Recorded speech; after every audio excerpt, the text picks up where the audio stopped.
My husband cheated with my sister and plotted to steal my company, so I let them walk into my trap, then exposed them in front of the entire industry. I never thought the two people I trusted most would be the ones to destroy everything I built, until I found them plotting my downfall in my own conference room. My name is Amelia Dawson, I'm 33 years old, and I used to believe that family and marriage were sacred bonds that could never be broken.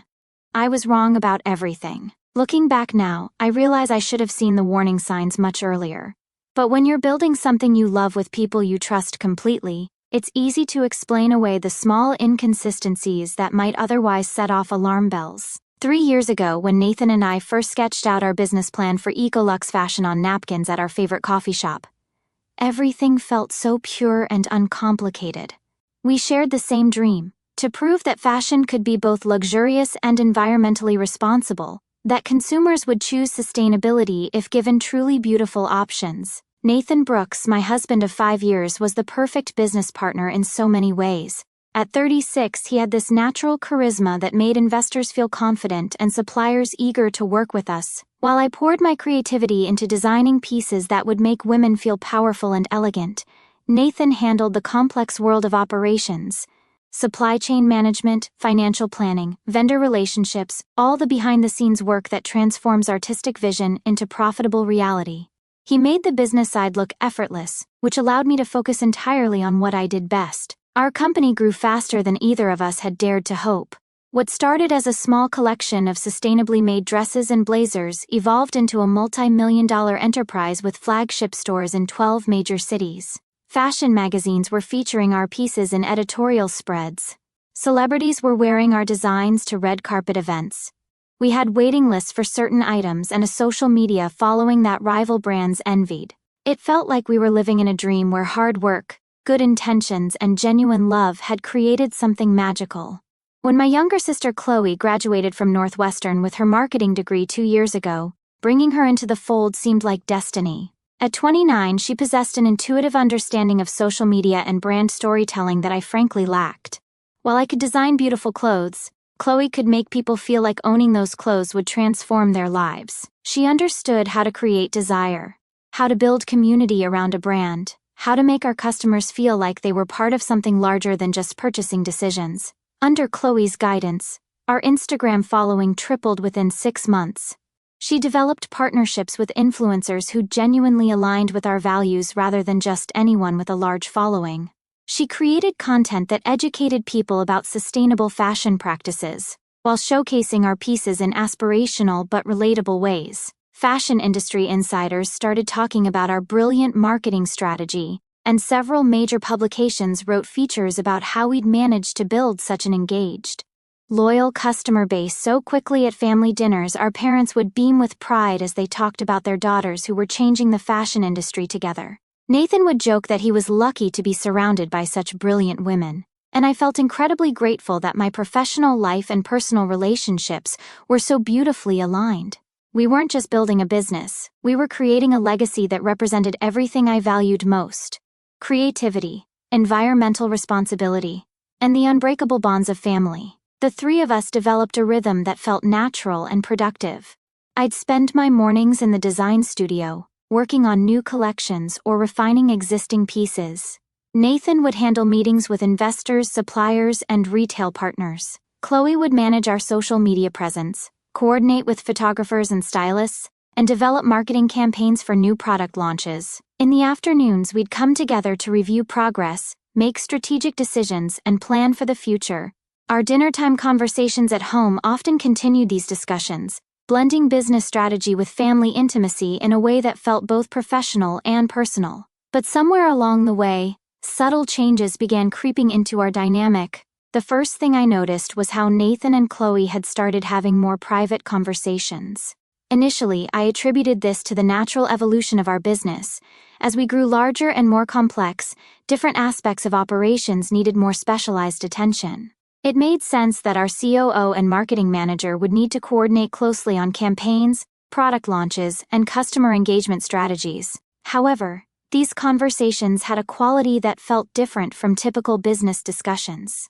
They would stop abruptly when I entered a room, followed by bright, slightly forced smiles and comments like, "Oh, we were just discussing the fourth quarter advertising budget," or "Chloe had some great ideas about the spring campaign." The transitions felt awkward, like I had interrupted something more personal than professional planning.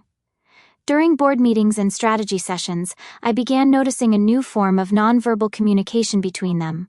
They would exchange glances that seemed to carry meaning beyond whatever we were discussing. Sometimes Nathan would make a point, and Chloe would nod in a way that suggested prior conversation or shared understanding. Other times, Chloe would propose an idea, and Nathan's response would feel rehearsed, as if they had already discussed it in detail. The late-night text messages became another source of growing unease. Nathan had always been someone who separated work and personal time clearly. He rarely checked emails after dinner, and almost never took business calls at home.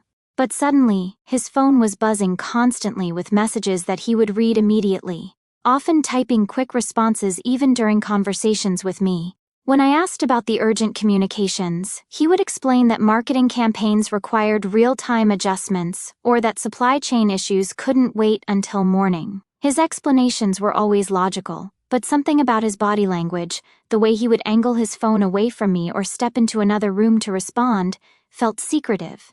The coordinated travel schedules were perhaps the most obvious red flag, though I tried hard to rationalize them at the time. Nathan and Chloe began having overlapping trips to trade shows, client meetings, and industry conferences with increasing frequency. "It makes perfect sense for us to coordinate," Nathan would explain when I questioned the pattern. "We can share transportation costs, ensure our messaging stays consistent, and make sure we're not duplicating efforts with potential partners." From a business efficiency standpoint, his logic was sound, but emotionally, something about their synchronized absence felt deliberately orchestrated. I found myself paying attention to small details that I'd previously ignored. The way Chloe's face would light up when Nathan entered a room, even during routine business discussions.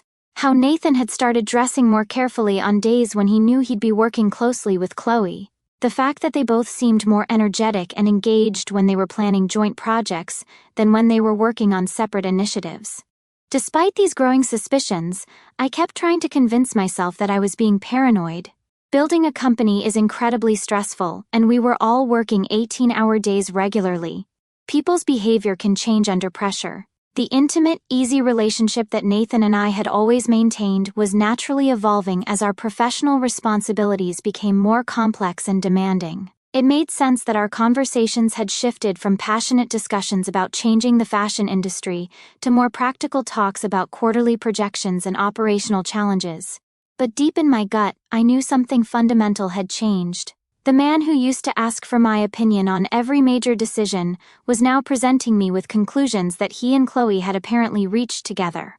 The sister who used to call me for advice about everything from career choices to relationship problems was now confident and independent in ways that felt suddenly foreign. Most painfully, the effortless intimacy that had always defined my marriage was being replaced by a polite distance that made me feel like a stranger in my own life. The breaking point arrived on a Tuesday evening in October that I'll remember for the rest of my life. I had stayed late at the office to review our quarterly financial reports, a task that usually filled me with pride as I saw concrete evidence of how our vision was translating into sustainable success. The numbers were strong, our growth trajectory was steady, and our profit margins were healthy. By all external measures, Ecolux Fashion was thriving. As I worked through the detailed spreadsheets, I realized I'd forgotten my laptop charger in the conference room, where we'd held our weekly leadership meeting earlier that day. The building was supposed to be completely empty by this hour. Security had completed their rounds at 9 p.m., and the cleaning crew wouldn't arrive until early morning. The silence felt almost ethereal as I walked through the dimly lit hallways, past the design studio where sketches and fabric samples covered every surface, past the showroom where our latest collection was displayed on pristine white mannequins. But as I approached the conference room, I heard something that made me freeze in place, voices coming from inside. Not just any voices, but two voices I recognized intimately. Nathan's measured authoritative tone and Chloe's more animated expressive cadence. They weren't supposed to be there, neither of them had mentioned working late, and both had left the office hours earlier saying they were heading home for the evening. I recognized them immediately, Nathan's deep, measured tone and Chloe's lighter, more animated voice. But they weren't discussing marketing strategies or supply chain logistics. They were talking about me, and what I heard made my blood run cold. "She's getting suspicious," Chloe was saying. "Did you see how she looked at us during yesterday's presentation? She knows something's up." "Amelia's always been perceptive," Nathan replied. "But she trusts us completely. That's always been her weakness. She sees the best in everyone, even when she shouldn't." "How much longer do we need to keep this up? I'm tired of pretending to be the supportive little sister while she takes credit for ideas that were originally mine." My heart was pounding so loudly I was afraid they might hear it through the door. I pressed myself against the wall, straining to catch every word. "The paperwork should be finalized within the next month," Nathan continued. "Once we restructure the ownership agreements and implement the new management hierarchy, she'll be effectively powerless. We can position it as a natural evolution of the company's growth. And if she fights it, she won't have grounds to fight. Everything we're doing is technically legal. We're just reinterpreting certain clauses in the original partnership agreement. By the time she realizes what's happening, it'll be too late to stop it." I felt like the ground was disappearing beneath my feet. These weren't just casual complaints about work dynamics. This was a calculated plan to steal my company from me. But it was what Nathan said next that completely shattered my world. "Besides, once this is all over, we won't have to hide anymore. I'm tired of sneaking around like teenagers. I want to be able to touch you whenever I want to, not just during these stolen moments." The sound of a chair scraping against the floor was followed by what I could only assume was them embracing. I felt physically sick. My husband, the man I'd built a life and a business with, was not only conspiring to destroy my career but also having an affair with my own sister. I somehow managed to make it back to my car without being discovered, but I don't remember the drive home. I sat in our driveway for over an hour, trying to process what I'd just learned. How long had this been going on? How many of their business trips had actually been romantic getaways? How many times had they laughed about my naivety while plotting my downfall? That night, Nathan came home acting perfectly normal. He asked about my day, mentioned that he'd had a productive strategy session with Chloe, and even suggested we plan a weekend getaway to celebrate our upcoming 5th wedding anniversary. I played along, responding with what I hoped were convincing smiles and appropriate enthusiasm, but inside I was already planning my next move. In the weeks that followed that devastating discovery in the conference room, I transformed into someone I barely recognized, a detective investigating my own existence. Every interaction became evidence to be analyzed, every casual comment a potential clue to uncover the full scope of their deception. I began cataloging behaviors and patterns that my trusting heart had previously dismissed as innocent quirks or natural business evolution. Nathan's relationship with his phone became a particular obsession of mine. I noticed how he always placed it face down during our conversations, even casual ones about weekend plans or dinner preferences. Previously, he'd been relaxed about leaving his device around me, sometimes even asking me to check his messages if his hands were full. Now, he guarded it like state secrets, immediately turning it over whenever he set it down and keeping it physically close to his body at all times. The change was subtle but unmistakable once I started paying attention. Chloe's sudden expertise in areas far beyond her marketing role raised red flags that I'd somehow missed before. She began offering detailed opinions about supply chain management, financial forecasting, and operational efficiency.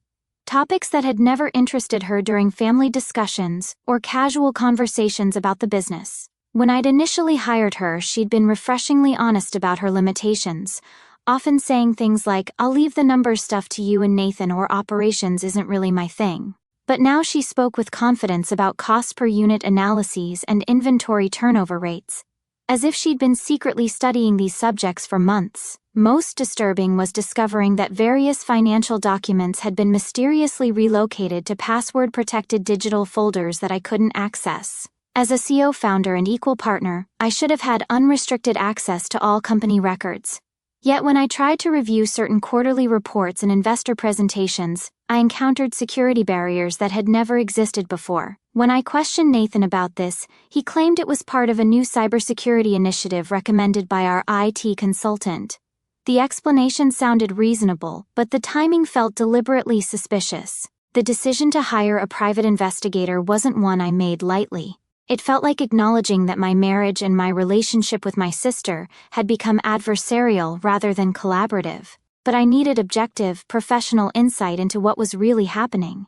After researching several options, I chose Sarah Martinez, a middle-aged woman whose website indicated specialization in corporate fraud and what she diplomatically termed family business complications. During our initial consultation at her downtown office, Sarah's matter-of-fact demeanor was both comforting and sobering. "Unfortunately, situations like yours are far more common than most people realize," she explained, reviewing the preliminary information I'd provided.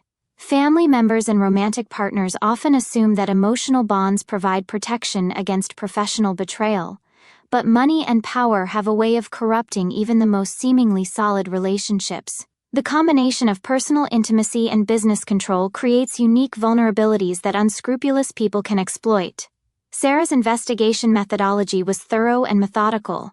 She explained that she would examine financial records, digital communications, travel patterns and legal filings to construct a complete picture of what Nathan and Chloe were actually doing behind the scenes.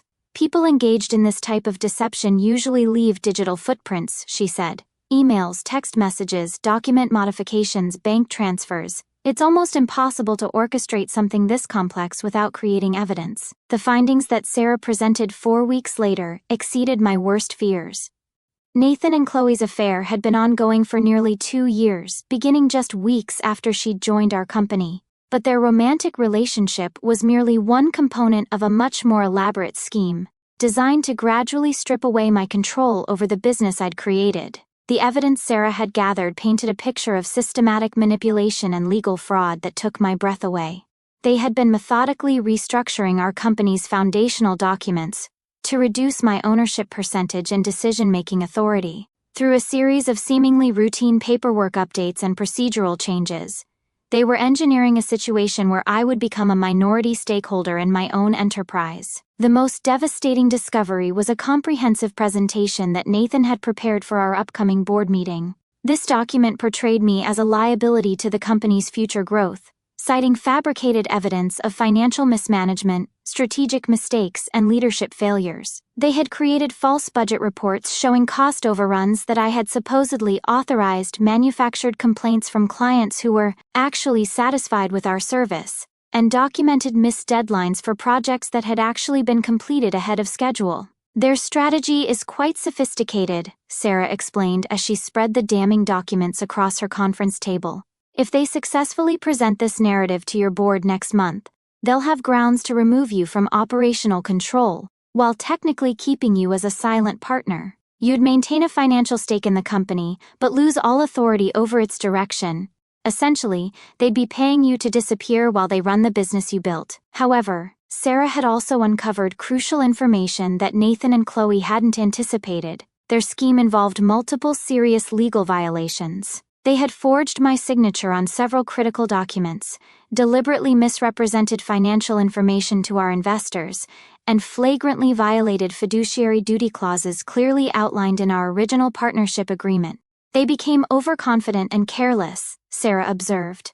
"They thought their emotional manipulation would keep you compliant, so they didn't cover their tracks as carefully as they should have. This evidence gives us not only the ability to stop their takeover attempt, but also grounds for pursuing criminal fraud charges if you choose that path."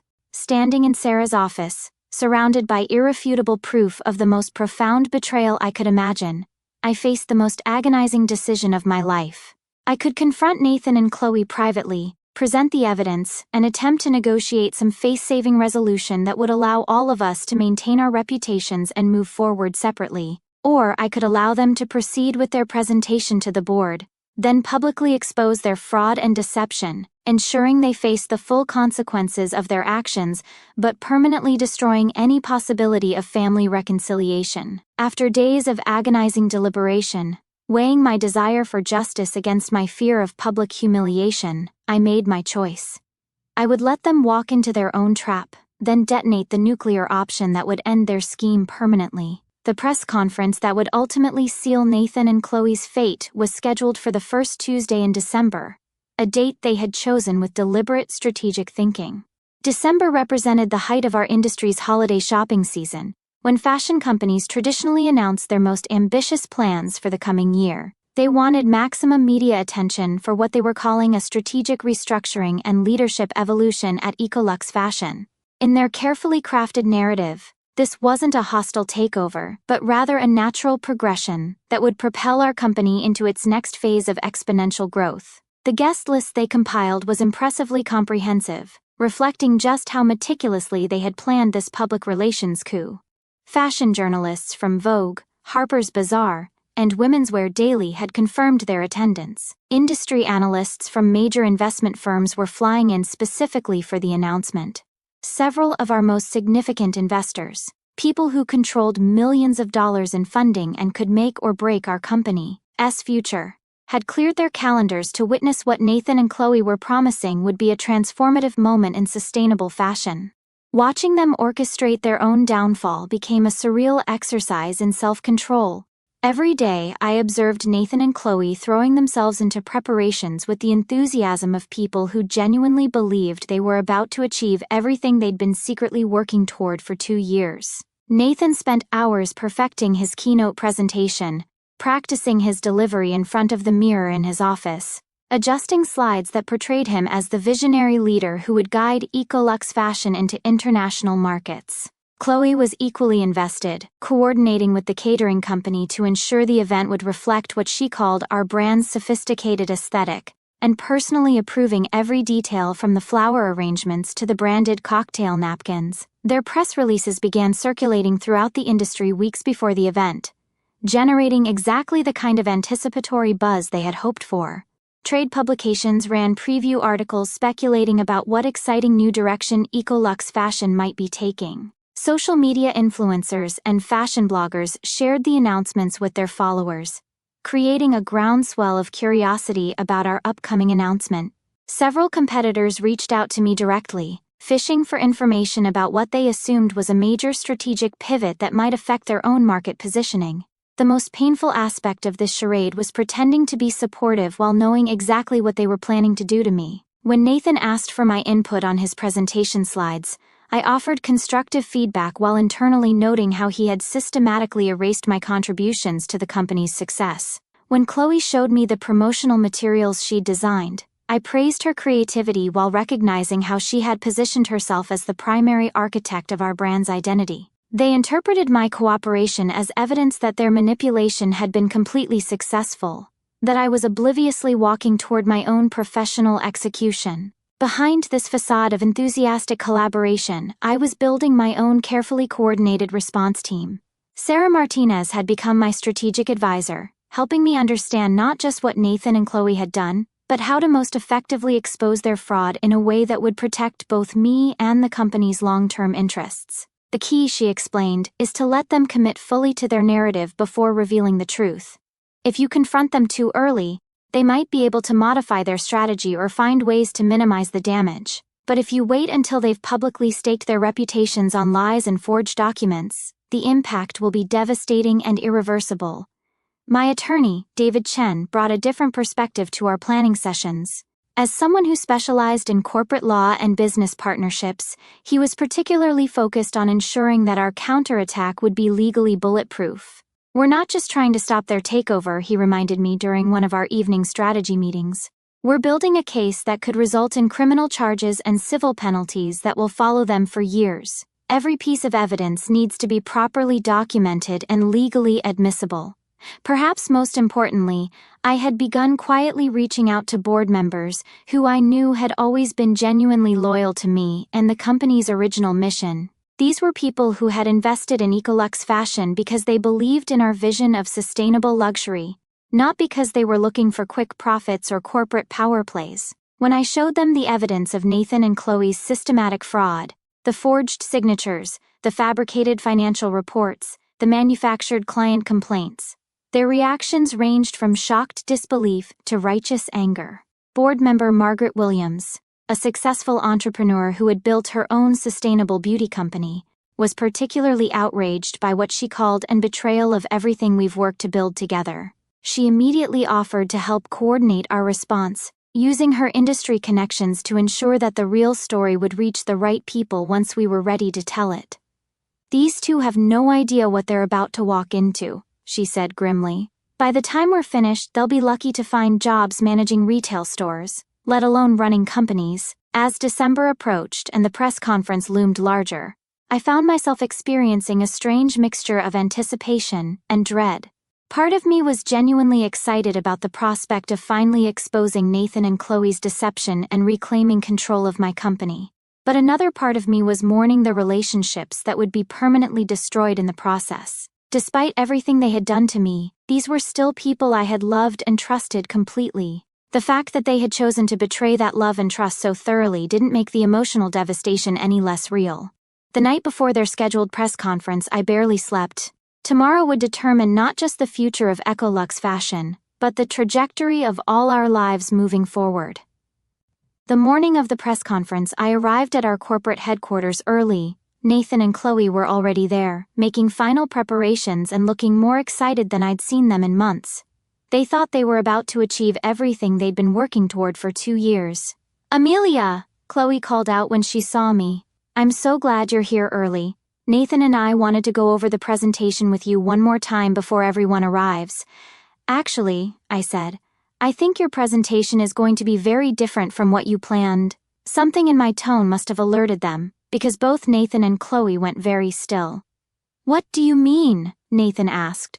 "I mean that instead of announcing your hostile takeover of my company, you're going to be explaining to everyone why you thought forging legal documents and embezzling funds was a good business strategy." The color drained from both of their faces. "Amelia," Chloe stammered, "I don't know what you think you've discovered, but—" "I know everything," I interrupted. "I know about your affair. I know about the forged signatures. I know about the fabricated financial reports. I know about every single lie you've told and every document you've falsified." Nathan tried to regain control of the situation. "Even if some mistakes were made in the paperwork, our fundamental point remains valid. This company needs new leadership too." "The only thing this company needs," I said, "is to be free from people who think betrayal and fraud are acceptable business practices." At exactly 10 a.m., the press conference began. But instead of Nathan and Chloe presenting their restructuring plan, I took the podium with David beside me and Sarah in the audience. I addressed the room full of journalists, investors, and industry professionals with a calmness that surprised even me. "Thank you all for coming today. I know you were expecting to hear about exciting changes at Ecolux Fashion, and I promise you won't be disappointed. We are indeed making some significant changes, starting with the immediate termination of Nathan Brooks as Chief Operating Officer and Chloe Dawson as Marketing Manager." The room erupted in confused murmurs. I could see Nathan and Chloe standing frozen near the back of the room, their faces a mixture of shock and panic. "Over the past several weeks, we've discovered evidence of systematic fraud, document forgery, and breach of fiduciary duty involving these former employees. Rather than attempt to handle this privately, I believe our investors, partners, and customers deserve complete transparency about what happened and how we're addressing it." I proceeded to lay out everything: their affair, their plan to steal the company, the forged documents, the fabricated financial reports. I had copies of emails, recorded conversations, and bank records that proved every allegation. David provided legal context, explaining how their actions violated both corporate law and our partnership agreements. The reaction was immediate and devastating for Nathan and Chloe. Journalists were furiously taking notes and asking pointed questions. Investors were demanding to know how this had happened and what safeguards would prevent it in the future. Several of our retail partners called emergency meetings to discuss their continued relationships with Ecolux. But the most satisfying moment came when a journalist asked Nathan directly, "Mr. Brooks, do you have any response to these allegations?" Nathan stepped forward, his usual confidence completely shattered. "These accusations are... The situation is more complicated than it appears. Amelia is obviously upset about personal matters and is trying to... Are you denying that you forged her signature on multiple legal documents?" the journalist pressed. Nathan's silence was answer enough. The aftermath was swift and comprehensive. Within 48 hours, Nathan was facing criminal fraud charges and a civil lawsuit for breach of fiduciary duty. The state licensing board opened an investigation that would ultimately ban him from serving as an officer in any corporation for 10 years. Chloe wasn't facing criminal charges, but her reputation in the marketing industry was destroyed. The story went viral on social media, with many people expressing outrage that she had betrayed her own sister for money and a married man. The divorce proceedings were surprisingly straightforward, since our prenuptial agreement was ironclad and Nathan's fraud had voided most of his claims to marital assets. I kept the house, the company, and most of our shared investments. Nathan was left with legal bills and a reputation that made him essentially unemployable in any respectable business. But the most poetic justice came 6 months later. Chloe, unable to find work in her field, had moved back in with our parents in our small hometown. Nathan, desperate for income, had taken a job managing a struggling electronics store. Coincidentally, the same type of retail job he'd held before we started the company. Meanwhile, Ecolux Fashion was thriving under my sole leadership. Without the constant internal conflict and resource drain that Nathan and Chloe had created, we expanded into 3 new markets and increased our revenue by 40%. The experience taught me invaluable lessons about trust, business partnerships, and the importance of maintaining control over what you create.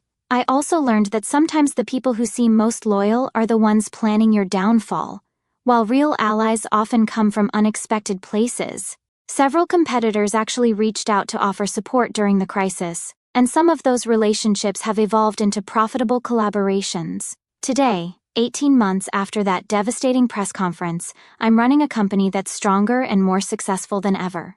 I've also started a new relationship with Marcus, a fellow entrepreneur who owns a sustainable packaging company. What I appreciate most about him is his complete transparency.